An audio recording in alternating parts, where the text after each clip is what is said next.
विशाल office के लिए निकल रहा था कि सलूना जी ने उसे रोक लिया। विशाल, तेरा को मेरे भाई की सगाई है। माँ के यहाँ सगाई में जाने की तैयारी की या नहीं?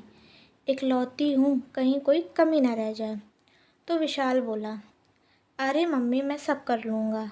सलूना देवी ने उसको घूरते हुए कहा, अरे मुझे बिना बताए कर लेगा क्या? पता नहीं क्या तैयारी कर रहा है, कहीं कोई ऊंच नीच ना हो जाए सगाई का गिफ्ट देने में। माँ की बात सुनकर विशाल के चेहरे पर हल्की सी जलाहट आ गई।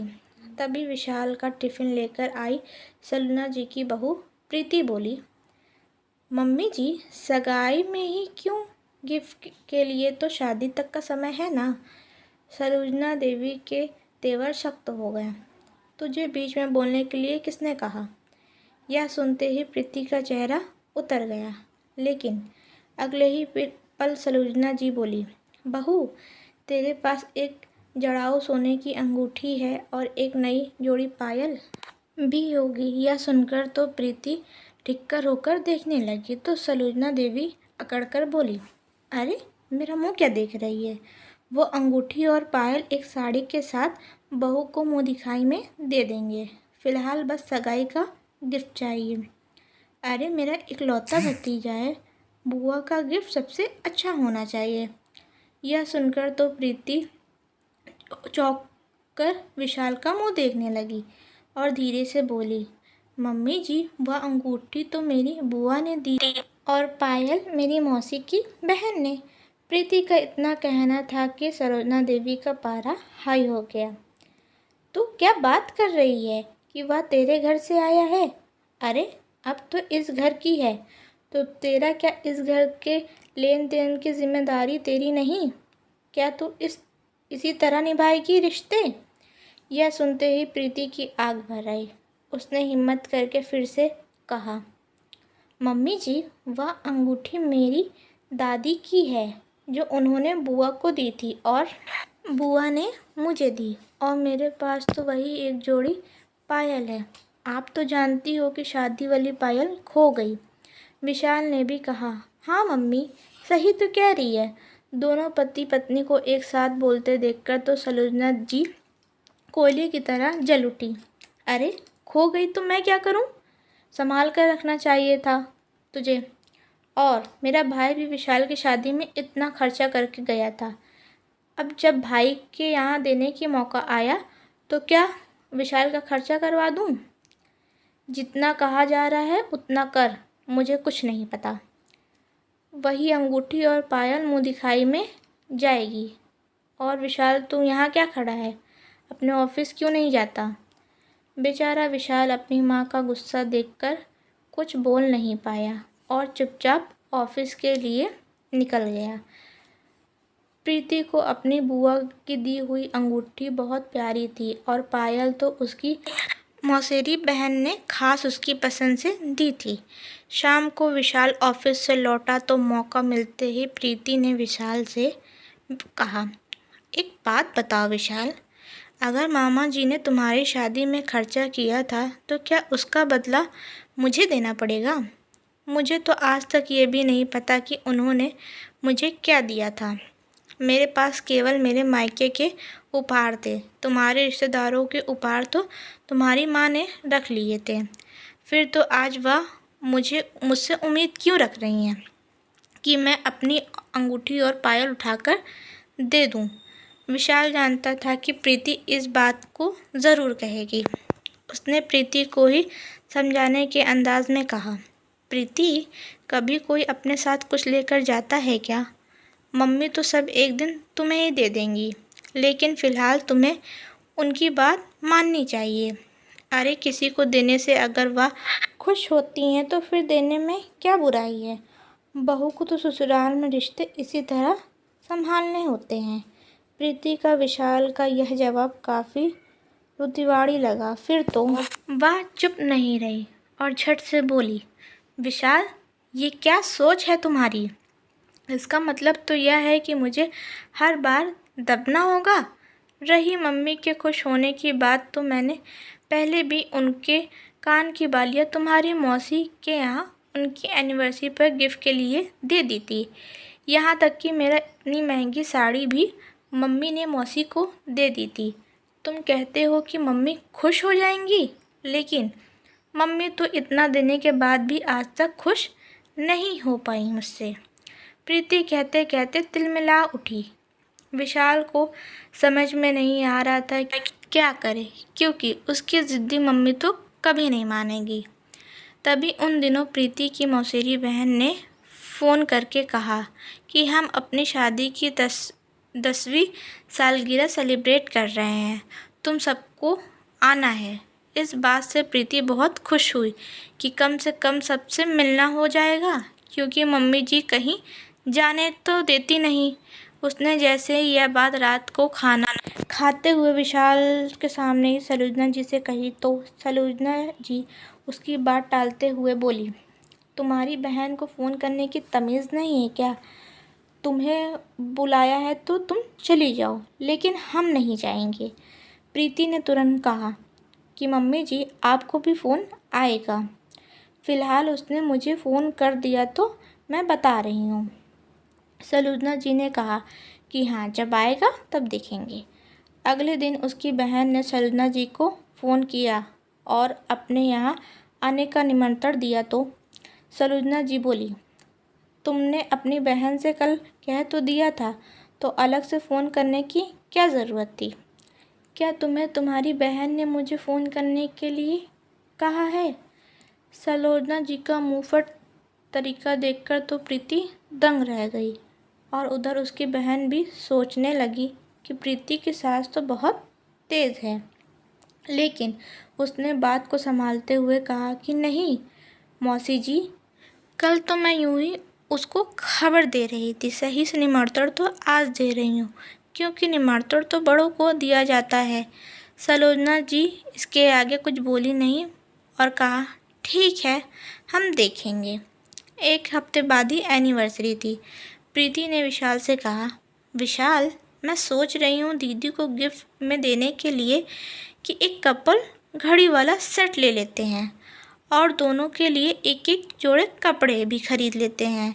लेकिन उसके कमरे में पीछे से आई सलोजना जी सख्त आवाज़ में बोली, कोई गिफ्ट नहीं खरीदना।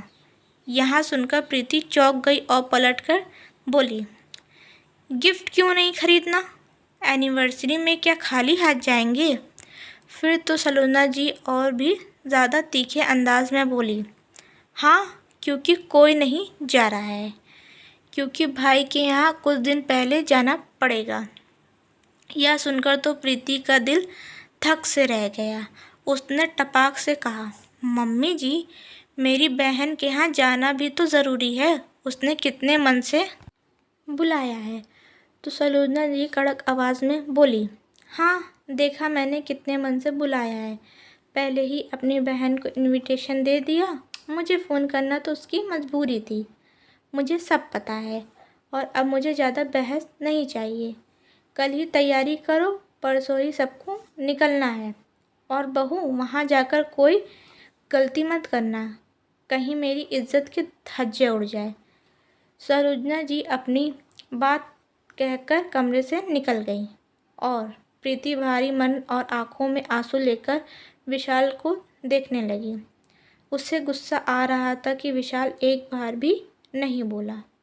उसको रोते देखकर विशाल ने कहा, मुझे पता है तुम यह सोच रही हो कि मैं कुछ कहा क्यों नहीं, लेकिन प्रीति मम्मी बहुत ज़िद्दी है और बात मामा के घर की है तो फिर क्या कहा जा सकता है।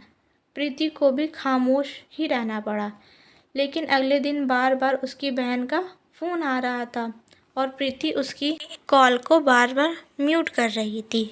ऐसा करते हुए उसका दिल रो रहा था। कितनी खुशी थी वहाँ जाने को लेकर, क्योंकि सबसे मिलना हो जाता। उसके दिल में बार बार यही ख्याल आ रहा था कि सब आएंगे मगर मैं ही नहीं रहूँगी इस पार्टी में।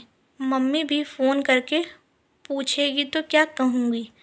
और ऐसा ही हुआ जब उसकी माँ का भी फ़ोन आया और उन्होंने फ़ोन उठाते ही पूछा कि प्रीति, तू रितिका की शादी में आ रही है? तो प्रीति ने अपने भारी गले को संभालते हुए कहा, मम्मी क्या है ना कि सासू माँ भाई के बेटे की सगाई में और कल उसके लिए निकलना है, इसलिए मैं तो पार्टी में नहीं आ पाऊँगी।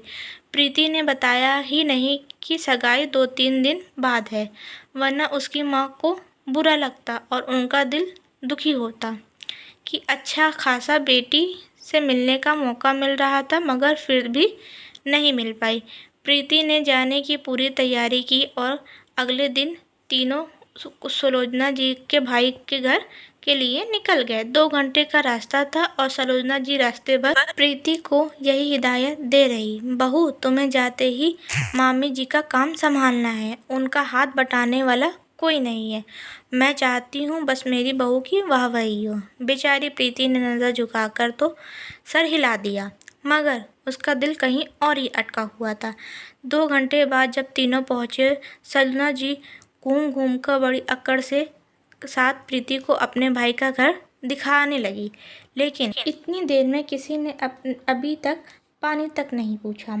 उनकी भाभी अपने कमरे में कपड़े ही संभाल रही। सुलोचना जी बहू के सामने फेंकने लगी। डाइनिंग रूम में आकर बैठी तो भाभी को आवाज़ देकर बोली, अरे भाभी इतनी दूर से आई हैं, चाय नाश्ता तो करवाओ।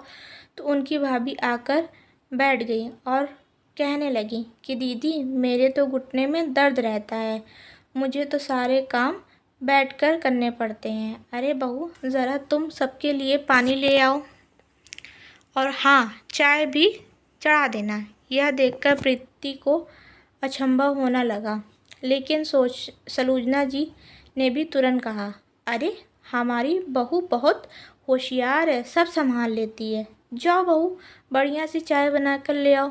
प्रीति रसोई में चली तो गई, मगर उसे बहुत अजीब लग रहा था कि यहाँ पहली बार आई हूँ, लेकिन कैसी हैं मम्मी जी कि भाभी मैंने तो सोचा था कि यहाँ ढेर सारे मेहमान होंगे, मगर घर में तो कोई नहीं, केवल हम लोग हैं। तब भी किसी ने चाय तक नहीं बनाई, हमें अपने लिए खुद चाय बनानी पड़ रही है। कुछ देर में जैसे ही प्रीति चाय बनाकर बाहर लाई तो मामी जी सुलोचना जी से बोली, दीदी हमने तो किसी को पहले से बुलाया ही नहीं, बेकार में इतना झमेला हो जाता है और संभालने वाला कोई नहीं होता, सबको हमने सीधा होटल में ही आने के लिए कहा है। यह सुनकर तो प्रीति के हैरानी का ठिकाना ही नहीं रहा। मामी जी की बातों से लग रहा था कि वह नहीं चाहती थी कि सुलोचना जी इतने दिन पहले आए। मामी जी तो थोड़ी देर में आराम का बहाना बनाकर अपने कमरे में चली गई और सुलोचना जी भी कमरे में जाकर पीठ सीधी करने लगी। तो प्रीति ने मौका पाकर विशाल से कहा, कितनी अजीब बात है ना विशाल, मामी जी ने तो 3 दिन पहले ही किसी को नहीं बुलाया ही नहीं, लेकिन फिर भी हम लोग आ गए, ऊपर से हमें कोई यहाँ पूछ भी नहीं रहा। इससे अच्छा तो हम सगाई वाले दिन आते और कल मेरी बहन के यहाँ पार्टी भी हो जाती। विशाल ने कहा, तुम इस चक्कर में मत पड़ो प्रीति, मम्मी जी जाने और मामा जी जाने। प्रीति समझ गई कि विशाल सब समझ तो रहा है मगर कुछ कहना नहीं चाहता। विशाल तो शाम को मामी जी के बेटे के साथ घूमने निकल गया, मगर रसोई का सारा काम मामी जी ने प्रीति पर छोड़ दिया। प्रीति को लगा था कि मामी जी सुलोचना जी के आगे पीछे घूमती नजर आएंगी क्योंकि मामी जी की नंद है, लेकिन ऐसा कुछ हुआ ही नहीं। मामी जी ने तो सुलोचना जी को कोई भाव नहीं दिया।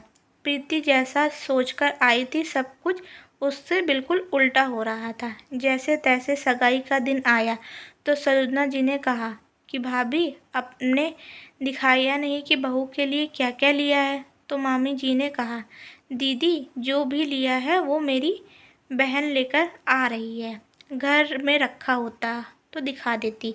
साड़ी शॉपिंग मेरी बहन ने की है, ऐसे कामों में बहन बहुत काम आती है। सुलोचना जी को लगा कि वह ताने दे रही, लेकिन प्रीति को अपने तरफ देखते देख तो वह नकली मुस्कुराहट लेकर बैठ गई।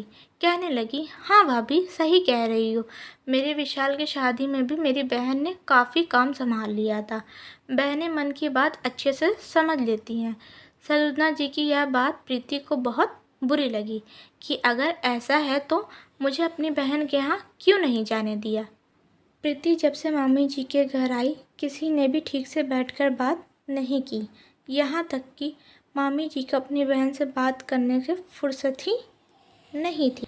या तो फ़ोन पर बात करते थे या फिर सगाई की तैयारी में बाहर चले जाते थे।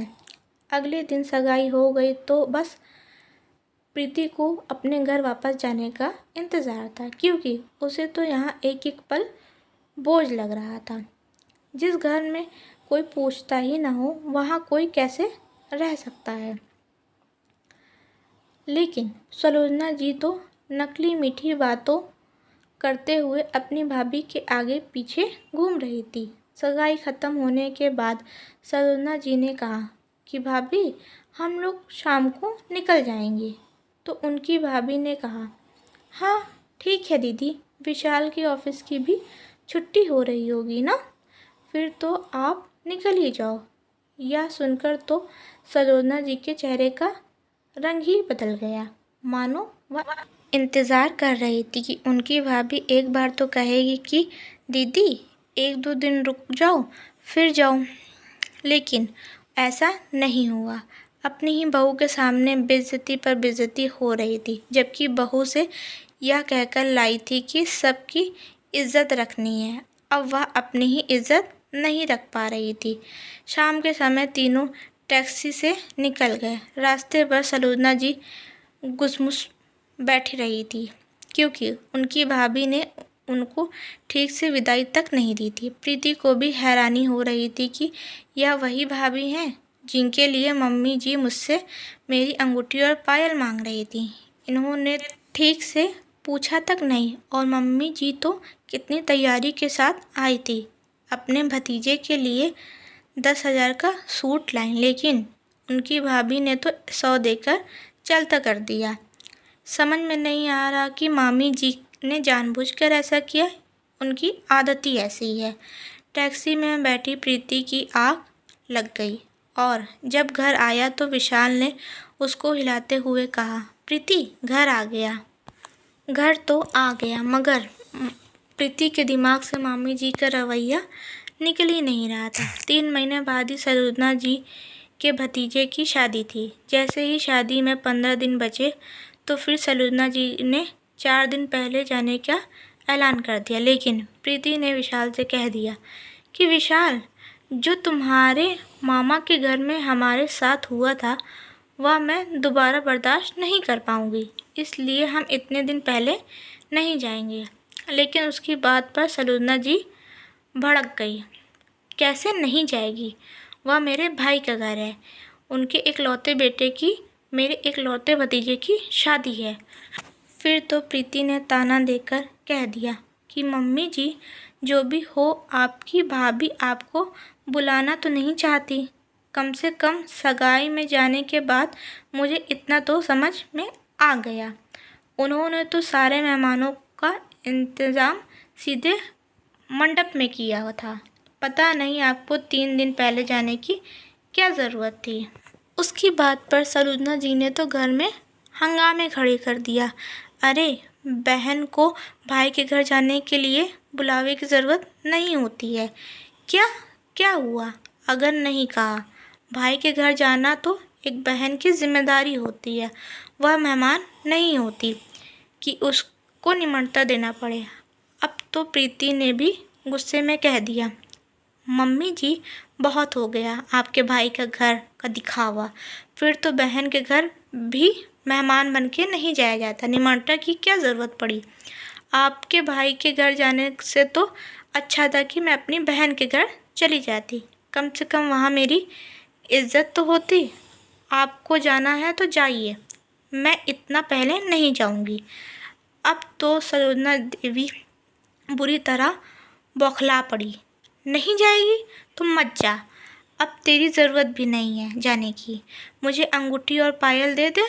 फिर तो प्रीति ने ज़ोरदार आवाज़ में कहा, अंगूठी और पायल मैं दे देती अगर आपके भाई के यहाँ मेरी इज्जत होती, मगर मेरी तो छोड़िए, उन्होंने तो आपकी भी इज्जत नहीं की।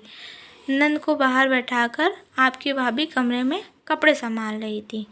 मम्मी जी, कमाल की भाभी हैं आपकी तो। प्रीति की बातें सुनकर तो सलोना जी को अब ऐसा लग रहा था कि मानो कोई उनको आईना दिखा रहा है। दोनों सास बहू में इतनी ज़ोरदार बहस हो रही थी, घर गूंज रहा था। लेकिन तभी विशाल ने ज़ोर से दहाड़कर प्रीति से कहा, प्रीति तुम शांत हो जाओ। और मम्मी, प्रीति बिल्कुल सही बोल रही है। और प्रीति, तुम्हें पता है कि हमारे साथ मामी के घर ऐसा क्यों हुआ? क्योंकि मम्मी ने उनके परिवार के साथ यही किया था जो वह लोग मेरी शादी में आए थे। अब तो सलोना देवी गुस्से में लाल सूख चेहरा सफ़ेद पड़ गया। यह सच्चाई सुनकर तो प्रीति भी अचंभित होकर विशाल को देख रही। सलोना देवी ने अपनी गलती छुपाने के लिए विशाल पर चिल्लाते हुए कहा, क्या बक रहा है विशाल? फिर तो विशाल ने भी इतनी ज़ोर से कहा, हाँ मम्मी, आपने यही किया था। रसोई में खाना ख़त्म हो गया था और मामी जी शादी के काम के कारण भूखी रह गई थी। तो आपको याद है आपने क्या किया था? जब मामी मामा जी के लिए रसोई में खाना बनाने आई तो यह सुनकर तो सलोना की आंखें फाड़कर विशाल को देखने लगी। तो विशाल बोला, आपने साफ कह दिया था कि जिसे खाना है बाहर जाकर खा लो, अब रसोई में खाना नहीं बनेगा। यह सुनकर तो प्रीति भी दंग रह गई कि ऐसा कैसे हो सकता है कि सासू माँ ने अपने भाई के साथ ऐसा बर्ताव किया। लेकिन विशाल झूठ नहीं बोल रहा था। तभी सलोना जी बोली, ठीक है, फिर तो तुम दोनों को जाने की ज़रूरत नहीं है, मैं अकेली चली जाऊंगी। मुझे वहाँ अंगूठी और पायल दे दे। अब तो प्रीति ने धमधमाते हुए साफ कह दिया, मम्मी जी, आपको अपने भाई के साथ रिश्ता निभाना है तो आप भी निभाओ। मेरे जेवर उसके बलि नहीं चढ़ेंगे। आप कहती हो कि आपके भैया हमारी शादी में खर्चा करके गए थे, तो लेकिन गिफ्ट तो आपने ही रख लिए थे ना, तो फिर अब आप ही लेन देन करो। मेरी अंगूठी और पायल मेरी बहन और बुआ जी की अच्छी यादें हैं, मैं उन्हें कभी नहीं देने वाली। मुझे तो साफ दिखाई दे रहा है कि आपको बुलाना मामी जी की मजबूरी है, क्योंकि वहाँ जाने के बाद उन्होंने तो आपसे ठीक से बात तक नहीं की। अपनी बहू से मुंह से यह सच्चाई सुनकर तो सलोना जी को शर्मिंदगी हो रही थी। एक तरफ तो विशाल ने पूरी सच्चाई बता दिया और दूसरे तरफ प्रीति ने ऐसा करारा जवाब दिया कि अब बोलने को कुछ बाकी बचा ही नहीं था। सलोना जी समझ गई कि अब कोई उनकी सुनने वाला नहीं है, न तो मायके में और न ही अपने घर में।